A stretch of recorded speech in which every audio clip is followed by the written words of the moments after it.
Bonjour à tous, bienvenue au stade Vélodrome, la 21e journée de Ligue 1, l'Olympique de Marseille qui accueille l'AJ Auxerre dans un stade Vélodrome totalement vide. Jean-Marc Ferry, bonjour. Bonjour, c'est vrai qu'il était excessivement peiné et triste quand il a appris que l'AJA venait ici dans un stade vide. Je peux vous dire que ça lui a fait un coup, lui qui est très sentimental, très sensible. Jeannot, il aurait aimé retrouver un engouement avec 60 000 personnes, un stade qu'il a la saison dernière, qu'il a propulsé l'OM à la conquête pour Coupe Intertoto, pas loin de la Ligue des Champions, l'OM en finale de Coupe de France, donc Jeannot Fernandez. On lui tire quand même un grand coup de chapeau pour la saison qu'il a réalisée la saison dernière. Allez, le coup d'envoi qui va être donné par les joueurs de l'AJ Auxerre. Coup d'envoi qui va être donné dans quelques secondes par Monsieur Pichirello.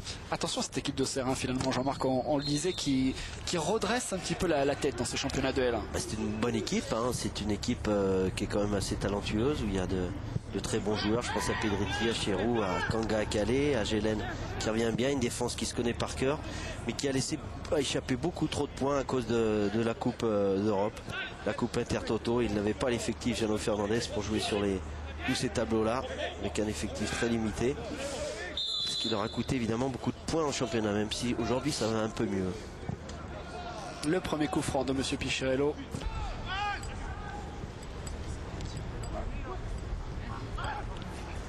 Allez, premier ballon peut-être pour Djibril Cissé.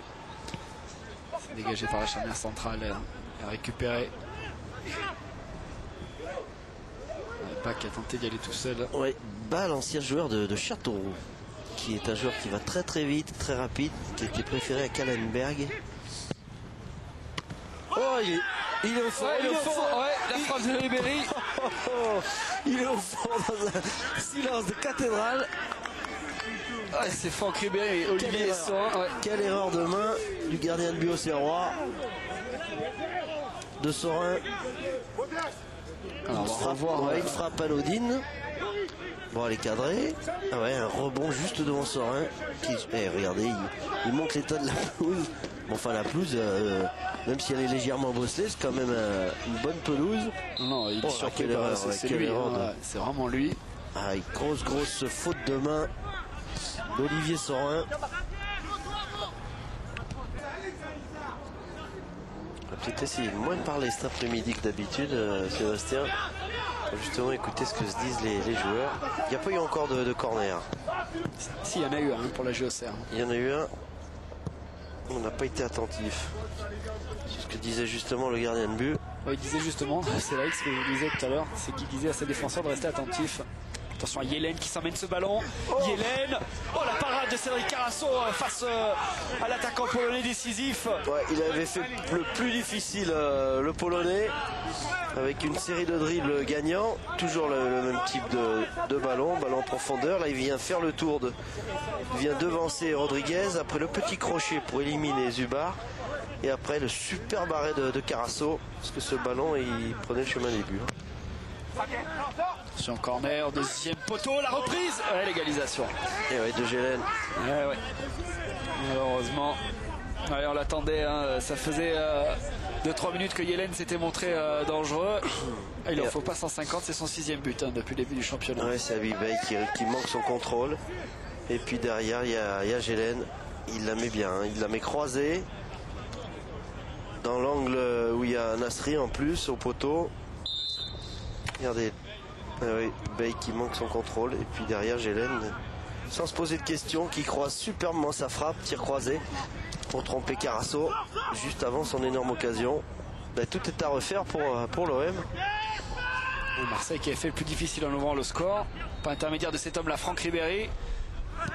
Conserve le ballon récupéré par Machero. Il va revenir, Monsieur Pichirello, c'est bien arbitré sur tirage de maillot sur Franck Ribéry. Peut-être gêné sur le corner, avec le vent, il n'est pas sorti. Cédric Carasso, deuxième poteau.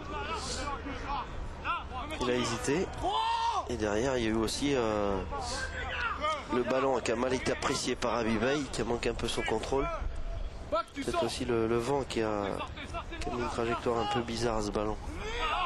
Il faut en profiter maintenant pour nous, pour l'OM. Avec le vent. Elle est belle. Ouais, elle est belle. Ouais, il a sorti. Non, il donne 6 mètres. Il a donné 6 mètres. Alors est-ce qu'il n'a pas touché le poteau? Où est le panneau publicitaire? Non, poteau. Ouais, poteau extérieur, ouais. Pour Samir Nasri. Au revoir, je crois que ça tape le poteau. Calais qui est repassé à gauche. Bonne couverture de Zoubar. Attention, ce ballon contré par Thomas. Jaurès. Oh, ils sont pas compris, Mignot et Grichting. Ça va profiter à Djibril Cissé. Allez, encore. Et Ribéry. Le deuxième but. Allez, le doublé de Franck Ribéry dans cette première période. Le beau contre, le beau contre. Eh ben, c'est bien ça pour Franck Ribéry qui retrouve le chemin des buts en championnat de France. Bon décalage de Cissé, hein. C'est encore une fois une grosse faute défensive de la défense auxerroise. Regardez avec ce ballon. Ah, ils sont deux. Quelle faute de marquage. Ils sont de Grichting. Et puis après il la met bien, hein. Il la met bien Franck Ribéry. Ballon au premier poteau. Là Cissé fait la différence. Qu'il y avait Grichting et Mignot qui ne sont pas compris. Et puis la frappe au premier poteau. Passe peut-être entre les jambes. Oui, entre les jambes de Sorin, bien malheureux. Il y a toujours ces ballons en profondeur. Ouais, manque de précision pour ce ballon en profondeur pour un Calais. Ce sera sûrement la dernière occasion auxerroise. Les dernières secondes de la minute additionnelle. Non mais il arrive, vaut mieux qu'il reste vers la barre. On va repartir au vestiaire sur ce score donc de 2-1 en faveur de l'Olympique de Marseille, doublé de Franck Ribéry. Hélène avait égalisé auparavant. Et voilà, ça en est terminé cette première période. Donc 2-1 pour l'Olympique de Marseille. On se retrouve dans quelques minutes, Jean-Marc, pour la seconde période. À tout à l'heure.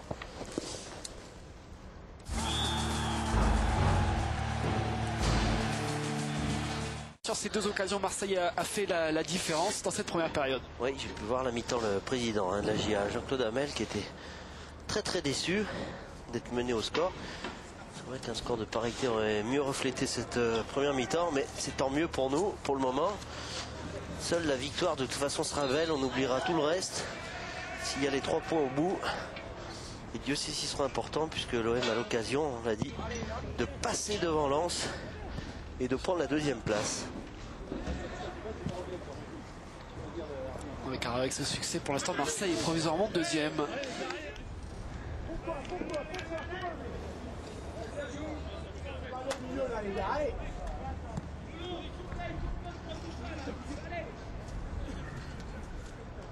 Et remise en touche pour les Olympiens.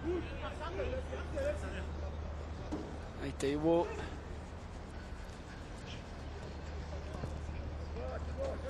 Nasri, Théo, Mbami. Allez, peut-être avec Djibril Cissé. Allez, Djib. Cissé. Ah, le ballon qui va être sauvé sur la ligne. Dommage, hein. Du bout du pied. Il n'a pas réussi à lober après le gardien Djibril comme il aurait voulu. Et le retour de Dozo Serra sur la ligne. Ah, c'était un bon ballon de 3-1 ça. Regardez ce ballon. Djibril il va réussir quand même à lober Sorin, prendre ce ballon. Après le gardien est battu.